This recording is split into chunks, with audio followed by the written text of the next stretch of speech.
उसके हाथों खो चुका था। इस हादसे ने उसे मजबूर कर दिया कि वो दुनिया का सबसे ताकतवर ड्रैगन हंटर बनने के लिए ट्रेनिंग करे, जिसे भगवान जैसे शक्तिशाली एबिलिटीज का वरदान मिला हो। पर वीडियो में आगे बढ़ने से पहले चैनल को सब्सक्राइब जरूर से कर लेना। तो कहानी की स्टार्टिंग में हमें पता चलता है कि इस दुनिया में ड्रैगन से शारीरिक ताकत और स्किल्स में इंसानों से कई गुना ज्यादा शक्तिशाली होता है, क्योंकि उनके खून में एक प्राचीन जादू होता है। इंसान के पास सिर्फ दो तरीके थे एक ड्रैगन को मारने के लिए, या तो उसे सीधा धूप में लाना पड़ता है या उसके दिल को सिल्वरिन से काटना पड़ता है। सिल्वरिन एक ऐसा मटेरियल था जो जब भी किसी ड्रैगन के माना से टकराता उसे तुरंत फ्रीज कर देता। इसी वजह से जिन लोगों के पास ड्रैगन से लड़ने की एबिलिटीज होती है वो ड्रैगन हंटर्स कहलाते हैं। लेकिन फिर भी ड्रैगन्स आसानी से शहरों पर हमला कर लेते हैं और इंसानों को मार डालते हैं। लाखों लोगों की जान गई है, जिनमें ड्रैगन हंटर्स भी शामिल थे। पूरे किंगडम में सिर्फ एक इंसान बचा होता है, रेगना। वो अकेला सर्वाइवर था। रेगना को पता चला कि अल्टीमेशिया, जो ड्रैगन ब्लड लाइन का लीडर था, कहाँ मिलेगा। उसने तय कर लिया कि वो उसे हराएगा और उसके हर जुल्म का बदला लेगा। उसके दिल में ड्रैगन्स के लिए सिर्फ नफरत थी, लेकिन जब उसने अल्टीमेशिया का सामना किया तो उसे बुरी तरीके से हरा दिया गया। वो कमजोर था, वो सिर्फ एक बदसूरत, अनाथ और बेकार इंसान था। उसके माँ बाप को ड्रैगन से उस वक्त खा लिया था जब वो सिर्फ 3 साल का था, और जब कुछ रिश्तेदारों ने उसे गोद लिया, एक दिन बाद उन्हें भी ड्रैगन्स ने खा लिया। उसके बाद उसे एक अमीर परिवार को बेच दिया गया, और कुछ महीने बाद सोचो क्या हुआ, ड्रैगन्स आए और उन्हें भी खा गए। आखिर में न सिर्फ वो बेघर हो गया, बल्कि लोग उसे चिढ़ाने भी लगे। सभी कहने लगते हैं जहाँ भी रेगना जाता है वहाँ ड्रैगन्स आ जाते हैं और सबको मार देते हैं, बस उसे छोड़कर। जैसे उस पर कोई श्राप लग गया कि जिस किसी से भी वो प्यार करे या लगाव रखे उसकी मौत हो जाती है। 8 साल बाद भी ये श्राप उसका साथ था। हाँ, वो ड्रैगन ब्लड लाइन से हार गया था, लेकिन जिंदा था। जिंदा रहना भी उसके लिए एक सजा बन गया था। वो जीना नहीं चाहता था। ड्रैगन्स भी उसे मारना चाहते थे, लेकिन अल्टीमेशिया ने उन्हें रोका। वो रेगना का पास से जानती थी। कितनी बार उसने ड्रैगन्स के खिलाफ जिंदा बचकर दिखाया था। अल्टीमेशिया को लगा कि ये सब भगवान की मर्जी है, और अगर ये भगवान की मर्जी थी तो इसका एक ही मतलब हो सकता है, भगवान रेगना को अपना नया सेवक बनाना चाहता है। अल्टीमेशिया ने अपने खून से एक तलवार बनाई और उसे चीर दिया। उसने बताया कि अब रेगना सब कुछ भूल जाएगा, क्योंकि अब से रेगना खुद एक ड्रैगन बनने जा रहा है। रेगना दर्द से चीखने लगता है, जैसे उसका पूरा शरीर अंदर से जल रहा हो। ड्रैगन का खून उसके शरीर में खुलने लगता है, लेकिन बस यही नहीं, उसकी हर एक यादें, डर और नफरत धीरे धीरे मिटने लगती है। तभी एक चेहरा उसके दिमाग में उभरता है, लियोनिका। उसे वो उस दिन मिली थी जब लोग उसका मजाक उड़ा रहे थे। लियोनिका ने उसे बचाया था और उसके बुलीज को हराया था। उसने अपना इंट्रोडक्शन दिया, मैं हूँ लियोनिका, एक ड्रैगन हंटर, और उसे अपनी टीम में शामिल होने को कहा था। रेगना डरा हुआ था। उसे लगा कि बाकी सब की तरह वो भी मर जाएगी और वो फिर से अकेला रह जाएगा, लेकिन लियोनिका ने उसे यकीन दिलाया, मैं ड्रैगन से ज्यादा ताकतवर हूँ, मैं नहीं मरूंगी, सिर्फ कमजोर मरते हैं। रेगना को आखिरकार कोई मिल गया था जो उसके साथ जिंदा रह सके। वो दोनों साथ मिलकर ड्रैगन हंटिंग पर जाने लगे, लेकिन असल में सारा काम लियोनिका ही करती थी, क्योंकि रेगना अभी भी एक डरपोक था। उसने सालों तक इंफीरियर ड्रैगन्स को कब्जे में रखा और अपने शहर की सबसे बेहतरीन ड्रैगन हंटर बन गई। रेगना की आंखों में वो एक हीरो बन गई थी। अब रेगना को ये नहीं लगता था कि वो किसी शराब का शिकार है, और ये सब लियोनिका की वजह से था। इसीलिए उसने अपनी जिंदगी उसकी देखभाल में लगा दी। वो अब भी एक कमजोर इंसान था, लेकिन वो चाहता था कि अपने हीरो के लिए एक काम का कमजोर इंसान बन सके। उसने चुपके से ट्रेनिंग भी शुरू कर दी थी। हालांकि उसमें ड्रैगन हंटिंग का बिल्कुल भी टैलेंट नहीं था। वो कभी भी लियोनिका जैसा नहीं बन सकते थे, लेकिन जब तक वो उसकी मदद कर सके अपने मौत से पहले, उसके लिए वही काफी था।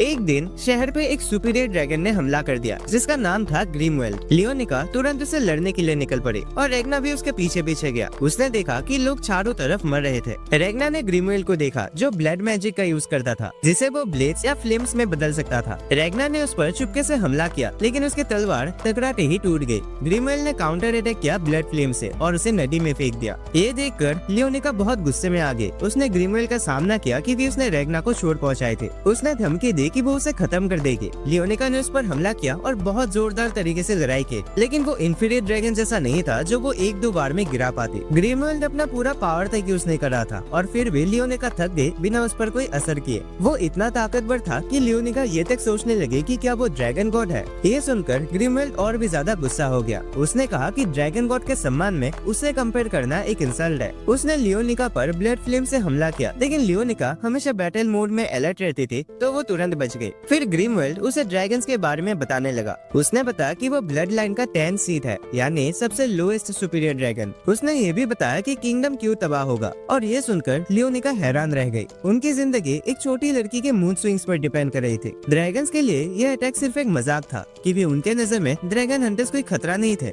इंसान उनके लिए इतने तुच्छ थे। ग्रीमवेल आराम से हंसने लगा और फिर लियोनिका पर हमला किया। पर अफसोस की बात यह ये थी कि उसने उसे मार दिया। रेगना को नदी से बचा लिया गया था और तब तक वो होश में आ चुका था। उसने ये सब अपनी आंखों से देखा और उसकी जिंदगी हमेशा के लिए बदल गई। उसका हीरो उसके सामने मर गया था, इसलिए उसे लगा कि श्राप अब भी उसके साथ है। ग्रिमवेल ने शहर के हर एक इंसान को मार दिया, लेकिन रेगना बचा रहा। वो पूरी तरह से टूट गया था और उसके दिल में ड्रैगन्स के लिए इतनी नफरत भर गई थी कि उसने ठान लिया कि वो दुनिया के हर एक ड्रैगन को मार देगा। उसे बदला लेना था, इसलिए उसने बिना रुके सालों तक ट्रेनिंग की। वो कई बार मौत के करीब गया, लेकिन कभी रुका नहीं। उसने नए साथी बनाए, लेकिन सब एक एक करके मर गए, सिर्फ वो ही जिंदा बचा। वो हर किसी को खोता गया, लेकिन कभी रुका नहीं। उसने अपनी जिंदगी भर का दर्द सिर्फ इसीलिए नहीं सहा था कि वो अल्तिमिशा के द्वारा ड्रैगन बनाया जाए, इसीलिए उसने वो रिचुअल रोक दिया, अपने ही दिल में सिल्वरिन तलवार घुसाकर। इससे उसकी मौत हो गई। अल्तिमिशा निराश हो गई और अपने ब्लड लाइन के साथ चली गई और ज्यादा काम करने। उसके तुरंत बाद क्रिम्सन आया, पहला ड्रैगन मोनार्क, और उसने रेगना को जिंदा कर दिया। क्रिम्सन उसके होश में आने से पहले ही चली गई। रेगना वापस ट्रेनिंग पे लग गया और इस बार और ज्यादा मेहनत से। फिर भी उसे ज्यादातर बैटल्स में हार ही मिली थी। वो अभी तक उतना ताकतवर नहीं बना था, लेकिन धीरे धीरे उसने जीतना शुरू किया और वो ऐसे जीत रहा था जैसे कभी उसने हार देखा ही नहीं था। उसने ये काम सालों तक किया। तब तक उसकी सिल्वरिन तलवार उसके शरीर के साथ पूरी तरह जुड़ गई। अब उसके अपने ही शरीर से सिल्वरिन निकलने लगा। उसने ह्यूमन लिमिट्स को पार कर दिया था और सबसे ताकतवर ड्रैगन हंटर बन गया था और अब वो ड्रैगन मोनार्क के बराबर था। अब वो इतना ताकतवर बन गया था कि वो सब कुछ और सबको बचा सकता था, लेकिन वही बात है कि बचाने के लिए भी कुछ बचा ही नहीं था। वो हर दिन खुद को बेकार महसूस करता था। लेकिन कुछ दिन बाद क्रिम्सन उससे मिलने आए।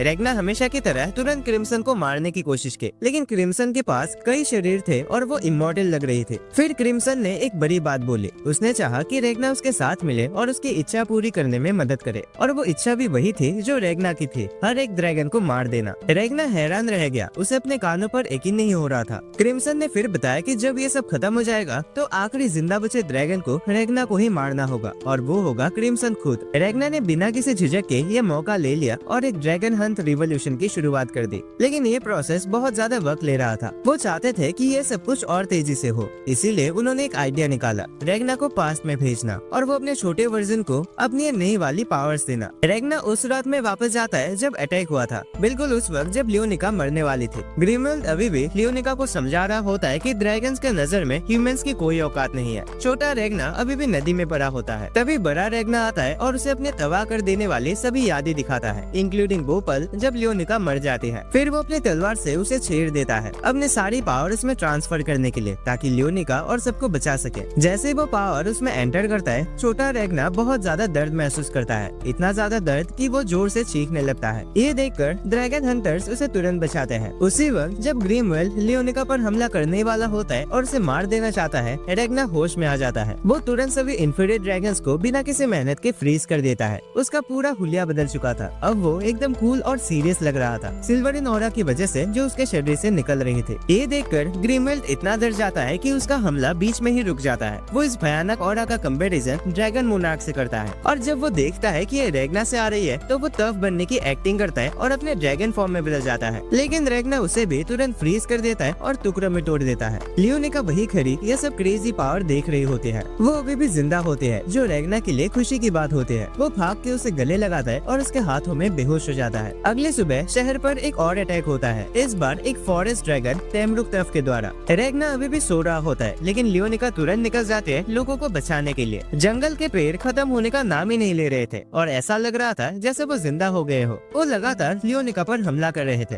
वो इतने आगे बढ़ गए कि रेगना के रूम तक पहुंच गए और उस पे भी हमला करने की कोशिश की। जब लियोनिका ने ये देखा तो वो तुरंत वापस मुड़ गई उसकी मदद करने के लिए, लेकिन कुछ और पेड़ उसके रास्ते में आ गए। लेकिन जैसे वो उस पर अटैक करने वाले थे, रेगना जाग जाता है। उसने तुरंत उन पेड़ों को फ्रीज कर दिया और तेमरुक तफ को लोकेट किया जो जंगल में कुछ मेज को खा रहा था। रेगना बिना सोचे समझे तुरंत उस पर अटैक करने निकल पड़ा, जो लियोनिका को चिंता में डाल गया। वो उसके पीछे गई, लेकिन अब रेगना इतना तेज हो चुका था कि वो उसका रफ्तार नहीं पकड़ पाए। जब रेगना तेमरुक तफ के पास पहुंचता है तो उसने उसे एक जबरदस्त ड्रॉप किक मारे, इससे पहले कि वो एक यंग मेट को निकल जाता, और उसे जंगल के उस पार उड़ा दिया। लेकिन जैसे ही रेगना उस मेट की तरफ मुड़ता है, उसे एहसास होता है कि वो मेट असल में क्रिम्सन है, पहले का ड्रैगन मोनार्क जो अब एक दूसरे भेष में था। रेगना को लगता है कि क्रिम्सन उसे ढूंढने आया है, लेकिन क्रिम्सन खुद कंफ्यूज होता है। उसे समझ नहीं आता कि क्या हो रहा है और ये पागल लड़का कौन है। लेकिन रेगना के पास अपने पुराने रूप की यादें होती हैं, इसलिए उसे पता चल जाता है कि क्रिम्सन हमेशा ऐसा ही था। लियोनिका भी कुछ देर बाद उस तक पहुंच जाते हैं, पर तब तक तेमरुक उन पर हमला कर देता है। लियोनिका तुरंत बैटल पोजीशन ले लेते हैं उसे लड़ने के लिए, लेकिन रेगना उसे भी तुरंत निपटा देता है। वो उसे एक सिल्वर इन बॉम्ब खिला देता है जो उसे एक्सप्लोड कर देता है और पूरा जंगल तबाह हो जाता है। लियोनिका रेगना की ताकत देखकर हैरान रह जाते हैं। वो मजाक में कहते हैं कि अब उसके लिए रेगना तक पहुंचना मुश्किल हो गया है, लेकिन रेगना सीधा कह देता है मुझे छोड़ दो और देश छोड़कर चली जाओ। लियोनिका शॉक रह जाती है, उसे समझ ही नहीं आता कि रेगना ऐसा क्यों कह रहा है। वो समझने से भी इनकार करती है और चिल्लाती है उस पर कि वो लीडर है और कमांड देने का हक भी सिर्फ उसे ही है। रेगना हैरान रह जाता है। लियोनिका हमेशा शांत, ताकतवर और सही होती थी, चाहे सिचुएशन कुछ भी हो। वो ये क्यों नहीं समझ पा रहे कि यही सबसे बेहतर फैसला है। तभी रियलिटी और गिल्ट रेगना पर छाने लगते हैं। हाँ, लियोनिका स्ट्रॉन्ग और काम है, लेकिन वो एक बच्ची भी है। वो सिर्फ 12 साल की है, एक छोटी सी लड़की जिसे मजबूरन स्ट्रॉन्ग बनना पड़ा अपने कमजोर और बेकार दोस्त को बचाने के लिए। लेकिन अब वक्त बदलने का है। रेगना जानता है कि अगर लियोनिका उसके साथ रही तो वो मर जाएगी, इसीलिए उसे एक डिसीजन लेना होगा और वो डिसाइड करता है कि वो उसे बचाएगा, वही वर्ड्स यूज करके जो कभी उसने रेगना के लिए कहे थे। जो कमजोर है वो मरता है। और ये सुनकर लियोनिका रो पड़ती है। वो रेगना से अलग नहीं होना चाहते। वो गुस्से में चिल्लाने लगते हैं, सोचते हैं कि वो अपनी ताकत प्रूफ कर देंगे उस पर अटैक करके। लेकिन सबसे ताकतवर ड्रैगन हंटर की तलवार रेगना सिर्फ एक उंगली से रोक देता है। रेगना लियोनिका को बाकी ड्रैगन हंटर्स के साथ देश छोड़ने पर मजबूर करता है और उसे जाते हुए देखता है, खुद रोते हुए।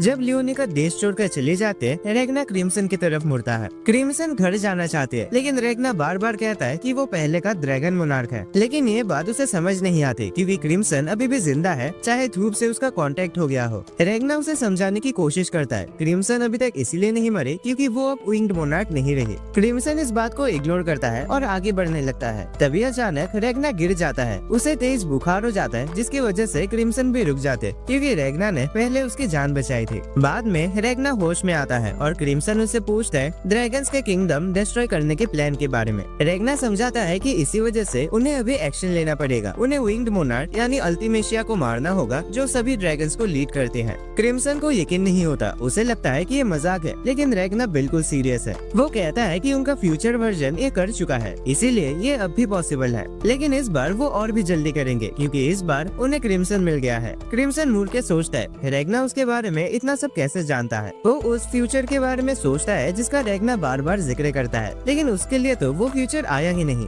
वो असल में इन सबको इंटरेस्टिंग मानते हैं। जब रेगना बेहोश था, क्रिम्सन ने उसका शरीर एनालाइज किया। उसने देखा कि रेगना का बॉडी एक सिल्वर तलवार के साथ फ्यूज हो चुका है। रेगना सिल्वर इन जनरेट कर सकता है और उसका पोटेंशियल बहुत भयंकर है। क्रिम्सन एक चालाक इंसान है, तो वो सीक्रेटली एक्साइटेड होता है कि इस नए तरीके से ड्रैगन्स को कैसे हराया जा सकता है। फिर वो रेगना की तरफ देखता है, अभी भी एक मासूम सी छोटी लड़की होने का नाटक करते हुए। तभी वो दोनों कुछ इंफीरियर ड्रैगन्स को आसमान में उड़ते हुए देखते हैं। वो ड्रैगन्स सीधा लियोनिका की ग्रुप की तरफ जा रहे होते हैं और रेगना ये होने नहीं दे सकता। रेगना तुरंत क्रिम्सन को उठाता है और उसी डायरेक्शन में दौड़ पड़ता है जहाँ ड्रैगन जा रहे होते हैं। दौड़ते दौड़ते वो क्रिम्सन से पूछता है क्या ऑर्डर्स है। क्रिम्सन कहता है इन ड्रैगन्स का नामो निशान मिटा दो। रेगना बिना किसी हिचकिचाहट के एक ड्रैगन को इतनी जोर से किक मार देता है कि वो जमीन पर गिर जाता है और बाकी सब ड्रैगन्स रुक जाते हैं। फिर वो अपना सिल्वरिन रिलीज करता है। उसके आसपास कई तलवारें हवा में बन जाते हैं और उन्हें एक ड्रैगन को छेड़ देने के लिए भेज देता है। उनके अटैक करने से पहले ही वो ड्रैगन तुरंत फ्रीज हो जाता है। एक स्वॉर्ड उड़ते हुए क्रिम्सन के पास जाते हैं जो उसे पकड़ लेता है। क्रिम्सन उस स्वॉर्ड को ध्यान से देखता है और कहता है ये तो कुछ खास नहीं है, एक तरह का कचरा ही लग रहा है। लेकिन फिर भी सिर्फ रेगना की पावर्स की वजह से ये स्वॉर्ड सिर्फ छूने से एक ड्रैगन को फ्रीज कर सकते हैं। ये स्वॉर्ड सुपीरियर ड्रैगन्स को भी हरा सकते हैं अगर ये मिड लेवल ड्रैगन हंटर्स के पास हो। क्रिम्सन तुरंत समझ जाता है कि रेगना की पावर्स उसकी सोच से भी बहुत ज्यादा गहरी है। वो सोचने लगता है अगर मेरे पास इन तलवारों का एक आर्मी हो तो मैं पूरी ड्रैगन जाति पर राज कर सकता हूँ। उसके बाद वो कुछ स्लाइम वॉमिट करते हैं और उसे ऑर्डर्स देता है। स्लाइम खुशी से ड्रैगन्स पर अटैक करता है, उन्हें पूरी तरह से लपेटकर उनके हड्डियों तक डिसॉल्व कर देता है। क्रिम्सन अब डिसाइड करता है कि वो अपनी असली आइडेंटिटी रिवील करेगा और रेगना के साथ मिलकर काम करेगा, लेकिन एक शर्त के साथ। शर्त ये है कि रेगना को एक स्पेशल पॉइजन पीना होगा जो उसे तुरंत मार देगा अगर उसने कभी धोखा दिया। क्रिम्सन असल में थोड़ा थोड़ा रेगना की पावर से डरा हुआ है, इसीलिए उसे गारंटी चाहिए। रेगना बिना कुछ सोचे, बिना किसी हेजिटेशन के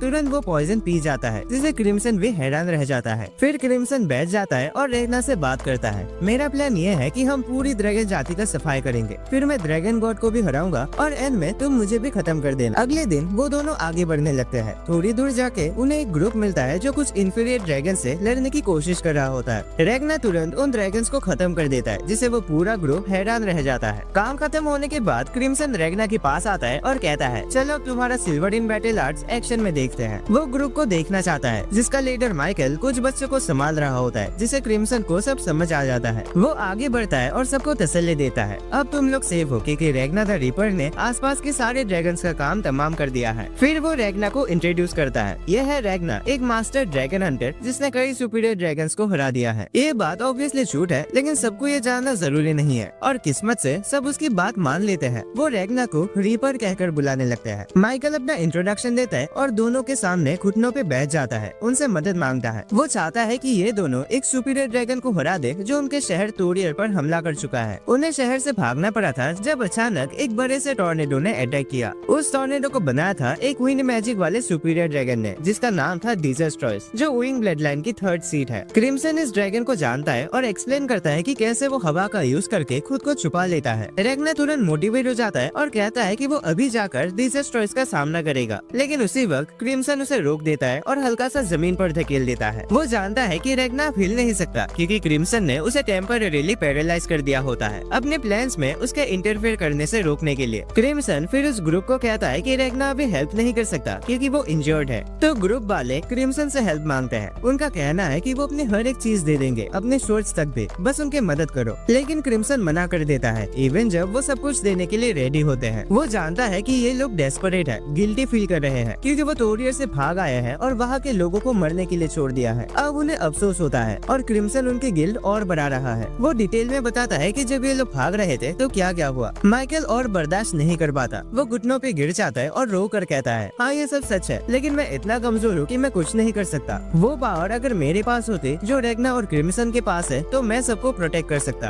और यही बात क्रिम्सन सुनना चाहता था। वो माइकल को एक तलवार देता है, एक ऐसी पावर के रूप में जो उसे ड्रैगन्स का काम तमाम करने में मदद करेगी। माइकल बिना झिझक के तलवार ले लेता है और उसके पीछे बाकी ड्रैगन हंटर्स भी खड़े होके उसका सपोर्ट करते हैं। अब क्रिम्सन के पास एक ऐसा ग्रुप है जिसे वो लड़ाई के मैदान में कंट्रोल कर सकता है। Mission complete. वो सबको वापस टोरियर ले जाता है और एक मैजिक दरवाजे के थ्रू एक रूम में ले जाता है जहाँ बहुत सारे गन्स होते हैं। ये सबसे कूल चीज है जो उन लोगों ने कभी देखी होती है। लेकिन सबसे हैरान करने वाली चीज होती है बुलेट्स, जो सिल्वरिन से इन्फ्यूज होती है, वो भी रेगना द रीपर के द्वारा दी गई सिल्वरिन से। स्लाइम भी काफी यूजफुल साबित होता है। वो डिजास्ट्रॉयस की मूवमेंट्स ट्रैक करता है और क्रिम्सन को रिपोर्ट करता है। क्रिम्सन एक टाउन की करंट स्टेट का सिमुलेशन बनाता है जो दिखाता है कि टॉर्नेडो अभी भी एक्टिव है और कुछ सर्वाइवर्स अभी भी जिंदा है। क्रिम्सन महसूस करता है कि डिजास्ट्रॉयस सिर्फ टाइम पास कर रहा है क्योंकि उसे इस शहर को तबाह करने का ऑर्डर मिला है। फिर वो एक प्लान बनाता है। सुबह को वो ड्रैगन हंटर्स को एक मोटिवेशनल स्पीच देता है। सब मोटिवेट हो जाते हैं और रेडी हो जाते हैं उनके बैटल के लिए। वो निकल पड़ते हैं और थोड़ी देर बाद डिसेस को ढूंढ निकालते हैं। क्रिम्सन एक लाउड स्पीकर का यूज करके उसे चिढ़ाता है और विंग्ड मोनार्क अल्टिमेशिया को इंसल्ट करता है। डिसेस गुस्सा हो जाता है और भड़क उठता है क्योंकि क्रिम्सन ने अल्टिमेशिया का अपमान किया। वो इतना गुस्सा हो जाता है कि उनका पीछा करना शुरू कर देता है और यही तो क्रिम्सन चाहता था। वो गाड़ी ईस्ट की तरफ चलाता है। जैसे जैसे सूरज होराइजन पे आने लगता है वो गाड़ी की स्पीड और तेज कर देता है, लेकिन डीजस अब भी उनके पीछे है। वो उस पर रैपिड फायर करता है जिससे डीजस का टॉर्नेडो कमजोर पड़ने लगता है। थोड़ी देर बाद वो लोग एक ब्रिज के नीचे से गुजरते हैं। उसी मोमेंट में टॉर्नेडो रुक जाता है और खुल जाता है। डीजस हवा में उछलता है जैसे सूरज की रोशनी उस पर पड़ती है। वो कंफ्यूज हो जाता है, उसे पता नहीं चलता कि क्या हो रहा है। लेकिन सच ये होता है कि रेगना ने उस ब्रिज को सिल्वर इन से इन्फ्यूज कर दिया था, जिससे टॉर्नेडो खत्म हो जाता है। इससे पहले कि डीजस कुछ समझ पाए, एक जायंट स्लाइम हाथ के फॉर्म में उसे पकड़ता है और उसे एक जायंट सिल्वर एरो पर चिपका देता है। डीजस कभी अपने लाइफ में इतना कंफ्यूज नहीं हुआ था। सब कुछ इतनी तेजी से हुआ कि अब डीजस ठंड से जम रहा है। वो एरो जिस पर वो चिपका हुआ है उसे 5 नाइट्स खड़े होकर पकड़े हुए हैं। वो अपने विंड मैजिक समन करने की कोशिश करता है लेकिन कर नहीं पाता। यहाँ तक कि वो एरो को पिघला भी नहीं सकता क्योंकि उसकी मैजिक अब कमजोर हो चुकी है। नाइट्स एरो को पकड़े रखते हैं जब तक पूरा सूरज निकलकर उसे जलाने में मदद करता है। वो सिल्वरिन की ठंड और सूरज की गर्मी से दर्द में चिल्लाने लगता है। अचानक वो जमीन जहाँ एरो था किसी ताकत के कारण उखड़ जाती है और नीचे गिर जाती है। डीजस और नाइट उसके साथ ही नीचे जा गिरते हैं। एरो टूट जाता है और उसका हेड सीधा डीजस के सीने में घुस जाता है। अब वो आजाद हो जाता है और गुस्से से भर जाता है। वो एरो का हेड अपने सीने से निकालने की कोशिश करता है, लेकिन उस वक्त उसकी पीठ उसके दुश्मन की तरफ होती है और ये उसकी सबसे बड़ी गलती होती है, क्योंकि क्रिम्सन उसे व्हीकल से कुचल देता है और उसे टुकड़ों में तोड़ देता है। फिर उसे जला दिया जाता है। वो जलकर राख हो जाता है और उसका सर काट दिया जाता है। क्रिम्सन इस हार का पूरा क्रेडिट डीसेस के अहंकार को देता है। इतना गुस्सा होने के बावजूद भी उसने फुल पावर में अटैक नहीं किया, क्योंकि उसे लगा था कि उसे कभी हराया नहीं जा सकता। लेकिन उसकी यही लापरवाही सिल्वरिन और सनलाइट जितनी ही खतरनाक साबित हुई। बैटल के बाद क्रिम्सन ड्रैगन हंटर्स और सर्वाइवर्स को खाना, व्हीकल और वेपन्स देता है ताकि वो शहर छोड़ सके। जब सब निकलने वाले होते हैं, क्रिम्सन एक स्पेल कास्ट करता है जिससे सब लोग उसके बारे में भूल जाए। फिर वो मुड़कर चला जाता है। माइकल